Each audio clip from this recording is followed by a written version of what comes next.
I've got some bad news, guys, and it's that this cab has got to go. I feel so sad. A lot of people think that it can be saved, but honestly, I just don't want to put in the time that it needs for saving. The amount of effort that it takes to get just a little tiny bit of the fiberglass off, I'm gonna be removing fiberglass for the next 6 months. See, when I originally got this cab, it really didn't look that bad, but then I started ripping up the carpet. I started discovering all this fiberglass everywhere. Underneath the fiberglass was just little cups of water that was creating rust that was just eating away at this entire truck. I had no clue the extent of the rust on this thing, and if I'm being honest, it's bad. So basically, if I was to keep this cab, I would need to replace the cab mounts, the floor pans, the cross member because it's completely gone, the door sills, cab corners, patch panels on the firewall, and then just to add to it, I'd still have to sand through all of the Bondo and remove all of the fiberglass. And there's some areas that I can't even tell if there is fiberglass or if there's not. So it's just nicer for me to start from scratch. And guess what? I got the cheapest cab on Facebook Marketplace. In all honesty, the cab definitely can be saved. However, I just don't think it's worth the amount of time for me personally. I'm going to transfer all of the goodies like the door panels, the dash, all the buttons and everything over to that one. And I'm also gonna paint the rest of the truck to match that one. I know that so many of you are obsessed with the black, and I like the black too. However, that's not where my heart is. My heart actually has always been a baby blue. Ford F100 has been my dream. But this color, I didn't even know they made this color that I got, and I think I might like it more than the baby blue. I said it. So yeah, it breaks my heart just a little bit to not have the original cab, but I'm kind of excited for the new life that this truck is going to have because of the new cab. A lot of people have actually also been concerned about the VIN situation, and in my state, the VIN is tied to the frame, and the VIN is in fact stamped on the frame.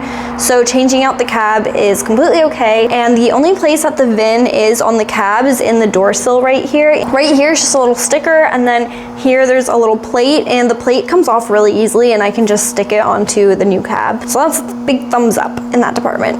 Don't know why I'm choosing to sit on this random pile of pallet wood, but this is where we're doing this story time. Getting this new cab was one of the worst experiences ever. I did in fact get the cheapest truck cab on Facebook Marketplace. I had been looking for about the past month now, and man, they get expensive. So this cab was about 3 hours south from me, and the only way I could figure to bring it back here was to use a trailer, and guess what? I don't own a truck. I do own a truck. I don't own a running truck. So I had to employ Seth to come along and help me, and I'm very grateful for him for helping me with this situation because it was so awful. I told him since he's the only one driving, I would get a hotel for the night, so we'll drive 3 hours there, spend the night at the hotel, drive 3 hours back. That's not how it went. Road trip starts off very late. Wound up starting at 8 p.m. He got called into work. You know how that goes. As we were off, I was starving. I had not eaten all day because I had a mission. I wanted one thing and one thing only, and that was cookout. We're at cookout! The best part of any road trip. We got Cajun fries and they gave us normal fries. Yeah, I also got 2 sets of fries and they gave us 1. My cookout experience is not going well. No. Losers in the parking lot. You should have got a video of that. I know. Couldn't understand the guy. They gave us wrong food. And then I almost bent a dude's door backwards parking here. I know. Usually it's so good. No way. Did they not sauce it up? Yeah, this cookout sucks. Usually they sauce it up for me. Full moon. It's not a full moon. It's almost full. It's like 98%. If anyone's wondering, we're listening to the book Mistborn by Brandon Sanderson in the car today. How do you like it so far? Really? What did you just say? Yeah, I like it. I messed up my order. There was weird people in the parking lot. Super long line. Didn't have a good time. But you know, whatever. So we keep driving. We were going down all these super windy, super sketchy, scary country roads. Why were we not on the highway? I couldn't tell you, but this is just the way that maps wanted to go. So that's what we did. We get to the hotel and the lobby was closed. So Seth went in there to see like what's going on. And there was somebody in there with the doors locked. So then I had to call the hotel and I get this person on the phone and I'm like, we have a reservation. Can you please let us in? And it was just not a good experience with that person. And then we finally get to our hotel room and we actually wanted to change hotels after this incident happened. However, there were no other hotels in the area. This was the only one. And I also want to say that this hotel cost $150 for one night. This place is disgusting, but we had nowhere else to go. We honestly contemplated sleeping in his truck. We were like, okay, that's a little exaggerative. I checked the bed for bed bugs and I checked the mattress as well and it looked okay.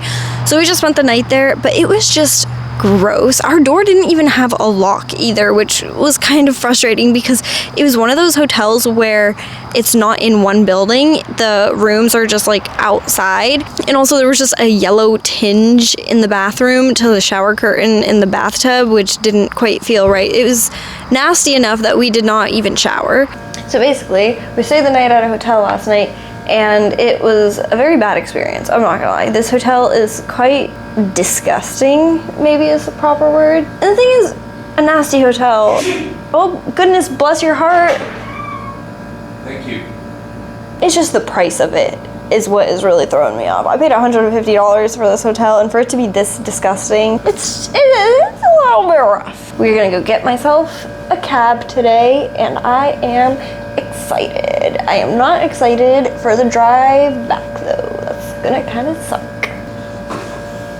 Look who we've got here.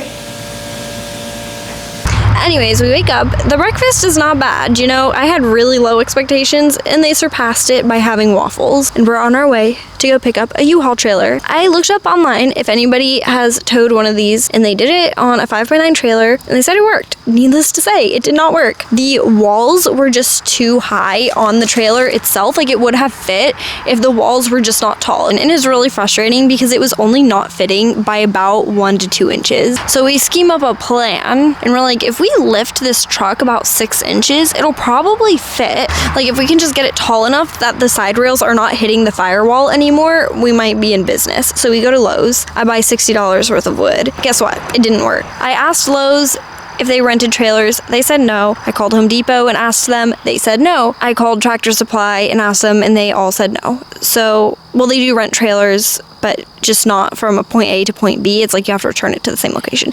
So anyways, I call up U-Haul and explain the situation and they book me a reservation for a toy hauler trailer 45 minutes away from where we were. Thus far, we have done about 3.5 hours at this point in the morning and we still have 3 hours to go to get home. We are both cranky and honestly, the cab having no windows made it into a giant parachute for his truck to pull. So it was just a little bit slow of a drive. And it was also kind of sketchy because we just had a spider web of ratchet straps holding this thing down. But you know what? It was a really, really pretty drive. All the pretty country roads, we got to see them in the daylight and they were a lot nicer than they were at night. So you think that this is where the story ends, but it's not. We get back to my house. We literally just drop off the trailer because we're so exhausted. We get in the truck and we go back to his place because my car is at his place. He lives an hour away from me. So this is 7 hours of driving in one day. We get to his place. I'm packing up my bags to leave first thing in the morning. I can't find my car keys. And I go on my phone and I track my keys and it says that they're at home. The next morning, Seth drives me home at a very early time in the morning. I get home and my keys are not here. And guess what? I was tracking the wrong set of keys. I have an Apple tag that I had on my keychain that I moved to the garage keys and I forgot that I had done that. So I was tracking my Apple tag, but it was on the garage keys and not my normal keys. After work, Seth and one of his friends comes over to unload the cab for me and to hook up the trailer to return it. So I just get in the truck with them.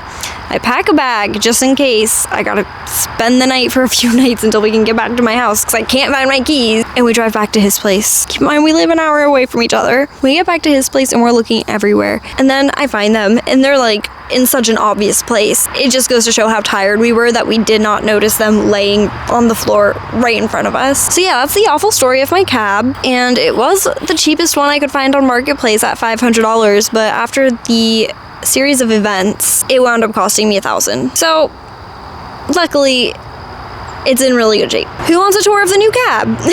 Here it is in all of its glory. My brand new cab. And it is in the color boxwood green. And I am obsessed with it and I love it so freaking much. So if you don't like it, keep that comment to yourself. I'm just kidding, I really don't care. It's my truck. The first thing you might be noticing, I have a cab corner. That's pretty impressive. I already started working on the floor pan a little bit, so it looks pretty good. It definitely is going to need the panel that I have for the driver's side, but everywhere else looks super good. The cab corners are intact, the cab mounts look great, the firewall looks great, the door sills look great, and guess what? The best part is there's no fiberglass. And the next best part is that it's already been stripped down, which I am so thankful for because I was gonna have to take out the windows anyways because I need to put new, what is it called? Trim, gasket, seal. I need to put new window seals on to prevent leakage from causing more rust. The dash is completely stripped. Like, I'm just very happy with this purchase. I'm thrilled about the color. I'm thrilled that there's not as much rust. This is great. Everything is great. One of the doors has a little ding in it, but that's about the worst that it gets. And I guess the window on this one is having a hard time with rolling up, but I can fix that. Oh, and it also came with this cool frame. I want to have this thing pretty much done this month. You know, I need something to keep me motivated, and it's going to be this cab, and it's going to be like finishing the inside of it so it feels like a truck. What do you think? Was $500 worth it? I will see you next week as we get the surface rust all busted off of this and get it nice and ready.